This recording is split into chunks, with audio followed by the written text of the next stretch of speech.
രാവണൻ തട്ടിക്കൊണ്ടുപോയ സീതാദേവിയെ കണ്ടെത്താൻ ശ്രീരാമൻ്റെ താല്പര്യപ്രകാരം സുഗ്രീവൻ വാനരന്മാരെ 8 ദിക്കിലേക്ക് അയച്ച കഥ നമ്മൾ രാമായണത്തിൽ വായിച്ചിട്ടുണ്ട്. നിശ്ചിത ദിവസത്തിനകത്ത് സീതയെക്കുറിച്ചുള്ള വിവരം അന്വേഷിച്ച് തിരിച്ചു വന്നില്ലെങ്കിൽ തട്ടിക്കളയും എന്നായിരുന്നു സുഗ്രീവൻ്റെ പ്രതിജ്ഞ അല്ലെങ്കിൽ ശപഥം. ഏതായാലും നമ്മുടെ ഹനുമാൻ്റെ നേതൃത്വത്തിൽ തെക്കോട്ട് പോയ സംഘമാണ് സീതയെ കണ്ടെത്തിയത്. വിവരം സുഗ്രീവൻജിയെ അറിയിച്ചത്. അതുപോലെയാണ് ഈ ഓപ്പറേഷൻ സിന്ദൂരിൻ്റെ കാര്യങ്ങൾ ലോകരാജ്യങ്ങളെ പറഞ്ഞു മനസ്സിലാക്കാൻ വേണ്ടി നമ്മുടെ പ്രധാനമന്ത്രി 7 ദൗത്യ സംഘങ്ങളെ ലോകത്തിൻ്റെ നാനാഭാഗത്തേക്കായിട്ട് അയച്ചു. ഈ ദൗത്യ സംഘത്തിൽ മുതിർന്ന ഉദ്യോഗസ്ഥരുണ്ടായിരുന്നു, ചില നയതന്ത്ര പ്രതിനിധികളുണ്ടായിരുന്നു, മിക്കവാറും പാർലമെൻറ്റ് അംഗങ്ങളും ഉണ്ടായിരുന്നു, ഭരണപക്ഷത്തു നിന്നുള്ള അംഗങ്ങളും ഉണ്ടായിരുന്നു, പ്രതിപക്ഷത്തു നിന്നുള്ള അംഗങ്ങളും ഉണ്ടായിരുന്നു. നമുക്കറിയാം, ഒരു സംഘത്തെ നയിച്ചത് നമ്മുടെ വിശ്വപൗരനായ ശശി തരൂരായിരുന്നു. തരൂരിൻ്റെ നേതൃത്വത്തിലുള്ള ആ സംഘമാണ് വാഷിങ്ടണിലും പാനമയിലും അതുപോലെ കൊളംബിയയിലുമൊക്കെ പോയിട്ട് ഇന്ത്യയുടെ നിലപാട് വ്യക്തമാക്കിയത്. പാശ്ചാത്യ മാധ്യമപ്രവർത്തകർ ചോദിച്ച ചോദ്യങ്ങൾക്കൊക്കെ ഉരുളക്ക് ഉപ്പേരി മാത്രമല്ല പപ്പടവും പഴനൂർക്കും കൂടി ചേർത്തിട്ടാണ് തരൂർജി മറുപടി പറഞ്ഞത്. അല്ലെങ്കിൽ ഇതുപോലുള്ള സംഗതികൾക്കൊക്കെ തരൂരിനോളം പറ്റിയ വേറൊരാൾ ഇന്നിപ്പോൾ ഇന്ത്യൻ പാർലമെൻറ്റിലില്ല. എൻ്റെ അഭിപ്രായത്തിൽ പ്രേമേന്ദ്രനെ കൂടി അയക്കേണ്ടായിരുന്നു. എന്തുകൊണ്ടോ അദ്ദേഹത്തെ അതിൽ ഉൾപ്പെടുത്തിയില്ല. രാജ്യസഭയിൽ നിന്ന് ബ്രിട്ടാസ് ഉണ്ടായിരുന്നു, CPM പ്രതിനിധീകരിച്ച്. അദ്ദേഹം കിഴക്കോട്ട് പോയ ഒരു സംഘത്തിലാണ് ഉണ്ടായിരുന്നത്. അതുപോലെ സൽമാൻ ഖുർഷീദ് ഉണ്ടായിരുന്നു കോൺഗ്രസ്സിൽ നിന്ന്, കനിമൊഴി ഉണ്ടായിരുന്നു, അസദുദ്ദീൻ ഒവൈസി ഉണ്ടായിരുന്നു. ഒവൈസി കുവൈറ്റിലും മറ്റും പോയി പറഞ്ഞ കാര്യങ്ങൾ നമ്മൾ കേട്ടതാണ്.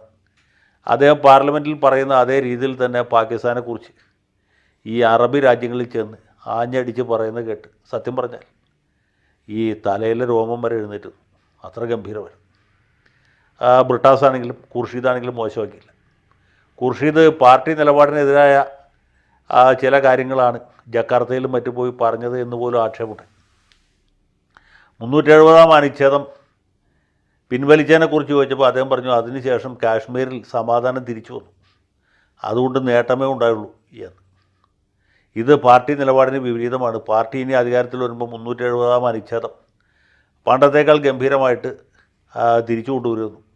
കാശ്മീരിന് നഷ്ടപ്പെട്ട പ്രത്യേക പദവി വീണ്ടെടുത്ത് കൊടുക്കും എന്നുമാണ് നിലപാട്. അതുകൊണ്ട് ഇനി ഖുർഷീദിൻ്റെ പേരിൽ നടപടിയെടുക്കും, അദ്ദേഹത്തെ മിക്കവാറും പാർട്ടിയിൽ നിന്ന് പുറത്താക്കും എന്നാണ് കരുതപ്പെടുന്നത്. ഇതുപോലെ തന്നെയാണ് കനിമൊഴി മാധ്യമപ്രവർത്തകരുടെ ചോദ്യങ്ങൾക്ക് കൊടുത്ത ഉത്തരം. ഇന്ത്യയുടെ ദേശീയ ഭാഷ ഏതാണ് എന്നാണ് ഒരു കുതന്ത്രശാലി അവരോട് ചോദിച്ചത്. അത് സത്യം പറഞ്ഞാൽ തമിഴ് വംശജയായ കനിമൊഴി ഹിന്ദി എന്ന ഉത്തരം പറഞ്ഞു കേൾക്കണം എന്ന താല്പര്യത്തോട് ഏതോ കുബുദ്ധി ചോദിച്ചാണ്. പക്ഷെ അവർ കൊടുത്ത ഉത്തരം നാനാത്വത്തിൽ ഏകത്വമാണ് ഇന്ത്യയുടെ ദേശീയ ഭാഷ എന്നാണ്. ആ ചോദിച്ചവൻ ചമ്മി നാറി നാണം കെട്ടുപോയി കാണും. അപ്പോൾ ഏതായാലും നമ്മുടെ ദൗത്യ സംഘത്തെ അയച്ചത് വെറുതെ ഇല്ല എന്നുള്ളത് ഇത് കേട്ടവർക്ക് എല്ലാവർക്കും ബോധ്യമായി. ബ്രിട്ടാസിനോട് ഇവിടെ വന്നപ്പോൾ ചില ലേഖകന്മാർ ചോദിച്ചു നിങ്ങൾ പോയിട്ട് എന്തുണ്ടായത്. അപ്പോൾ അദ്ദേഹം പറഞ്ഞ ഉത്തരം വളരെ പ്രധാനമാണ്. ബ്രിട്ടാസ് പറഞ്ഞത് ഇത് ഇന്ത്യയെക്കുറിച്ച് പാശ്ചാത്യ മാധ്യമങ്ങൾ വലിയ തോതിൽ ദുഷ്പ്രചരണം നടത്തിയിരുന്നു. അത് പാകിസ്ഥാനോടുള്ള സ്നേഹം കൊണ്ടും ഇന്ത്യയോടുള്ള വിരോധം കൊണ്ടുമാണ്. അങ്ങനെയുള്ള ആളുകളുടെ സുമനസ്സുകളായ ആളുകളുടെ നേർബുദ്ധികളായ ആളുകളുടെ തെറ്റിദ്ധാരണ നീക്കാനായിട്ട് ഞങ്ങൾക്ക് സാധിച്ചു.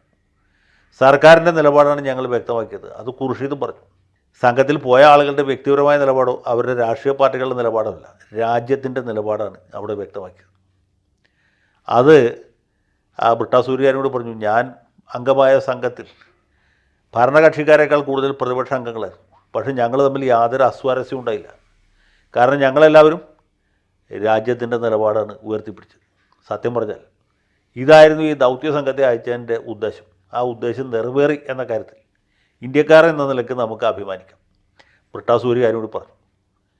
ബ്രിട്ടാസിനെ പല സന്ദർഭങ്ങളിലും വിമർശിച്ചിട്ടുള്ള ആളാണ്. പക്ഷേ അദ്ദേഹം പറഞ്ഞ അഭിപ്രായത്തോട് എനിക്ക് ഇപ്പോൾ യോജിപ്പുള്ളത്. അദ്ദേഹം പറഞ്ഞത് ഈ പാർലമെൻറ്റ് വിളിച്ചു കൂട്ടണം എന്നാണ് പ്രതിപക്ഷത്തിൻ്റെ ആവശ്യം. പാർലമെൻറ്റ് വിളിച്ചു കൂട്ടി കാര്യങ്ങൾ ഒന്നുകൂടി വിശദമാക്കാൻ സർക്കാർ തയ്യാറാകണം എന്നാണ് എനിക്ക് പറയാനുള്ളത്. സത്യം പറഞ്ഞ് എനിക്കും അത് തന്നെ പറയാനുള്ളത്. ബ്രിട്ടാസിനെ ബോധ്യപ്പെടുത്താൻ വേണ്ടിയിട്ടല്ല, റഹീമിനെ ബോധ്യപ്പെടുത്താൻ വേണ്ടിയിട്ടുമല്ല, ശിവദാസനെയോ രാധാകൃഷ്ണനെയോ ബോധ്യപ്പെടുത്താൻ വേണ്ടിയിട്ടല്ല, നമ്മുടെ രാഹുൽ ഗാന്ധി ഒന്ന് ബോധ്യപ്പെടുത്തണം. രാഹുൽ ഗാന്ധി മാത്രമല്ല അദ്ദേഹത്തിൻ്റെ സുഹൃത്തും AICC പ്രസിഡൻറ്റുമായിട്ടുള്ള മല്ലികാർജ്ജുൻ ഖാർഗെ ഒന്ന് പറഞ്ഞ് ബോധ്യപ്പെടുത്തണം. പറഞ്ഞു നോക്കണം, അവർക്ക് ബോധ്യപ്പെടുമെന്നുള്ള വേറെ കാര്യമാണ്. ഇവർക്ക് രണ്ടുപേർക്കും ബോധ്യപ്പെട്ടില്ലെങ്കിലും കെ സി വേണുഗോപാലിനെയും കൊടിക്കുന്നിൽ സുരേഷിനെയും കൂടി ഒന്ന് ബോധ്യപ്പെടുത്തണം. എന്തിനു വേണ്ടിയിട്ടാണ് ഓപ്പറേഷൻ സിന്ദൂർ നടത്തിയത്, അതുകൊണ്ട് ഇന്ത്യക്ക് എന്ത് നേട്ടമുണ്ടായി, അല്ലെങ്കിൽ പാകിസ്ഥാൻ എന്ത് കോട്ടമുണ്ടായി എന്ന കാര്യം പാർലമെൻറ്റിൽ ഒന്ന് പറയുന്നതല്ലാണ്. ഈ രണ്ടുപേർക്കും മനസ്സിലാവുമെന്ന് എനിക്കറിയില്ല. വേണുഗോപാലിന് മനസ്സിലാവുമോ, കൊടിക്കുന്നിലിന് മനസ്സിലാവുമോ, രാജ്മോഹൻ ഉണ്ണിത്താനും മനസ്സിലാവുമോ? ഇവർക്ക് ആർക്കും മനസ്സിലായില്ലെങ്കിലും രാഹുൽ ഗാന്ധിക്കും ഖാർഗെക്കും മനസ്സിലാവുമോ എന്നറിയില്ല. എന്നാൽ അവരെ ബോധ്യപ്പെടുത്താൻ വേണ്ടിയിട്ടെങ്കിലും പാർലമെൻറ്റ് ഒന്ന് വിളിച്ചു കൂട്ടുന്നതല്ലാണ്. ഞങ്ങൾക്കൊക്കെ ഇപ്പോൾ തന്നെ ബോധ്യമാണ് എന്തിനു വേണ്ടിയിട്ടാണ് ഓപ്പറേഷൻ സിന്ദൂർ നടത്തിയത്, അതുകൊണ്ട് പാകിസ്ഥാൻ എന്ത് കോട്ടമാണ് സംഭവിച്ചതെന്നും ഇന്ത്യക്ക് എന്ത് നേട്ടമാണ് ഉണ്ടായതെന്നും എനിക്ക് ബോധ്യമാണ്. ഇത് കാണുന്ന ബഹുഭൂരിപക്ഷം ആളുകൾക്ക് ബോധ്യമായിരിക്കും. ഇപ്പോൾ ഞാൻ പറയണേക്ക് മുമ്പ് തന്നെ ആളുകൾക്ക് ബോധ്യമുണ്ട്.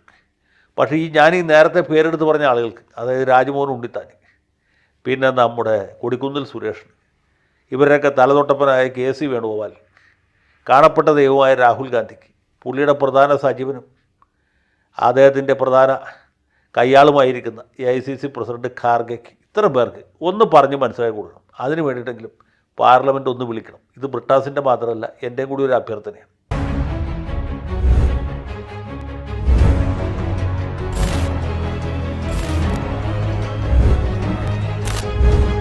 കൂടുതൽ വാർത്തകളും വിശേഷങ്ങളും നിങ്ങളിലേക്ക് എത്താൻ ABC മലയാളം സബ്സ്ക്രൈബ് ചെയ്യുക, ബെൽ ബട്ടണും അമർത്തുക.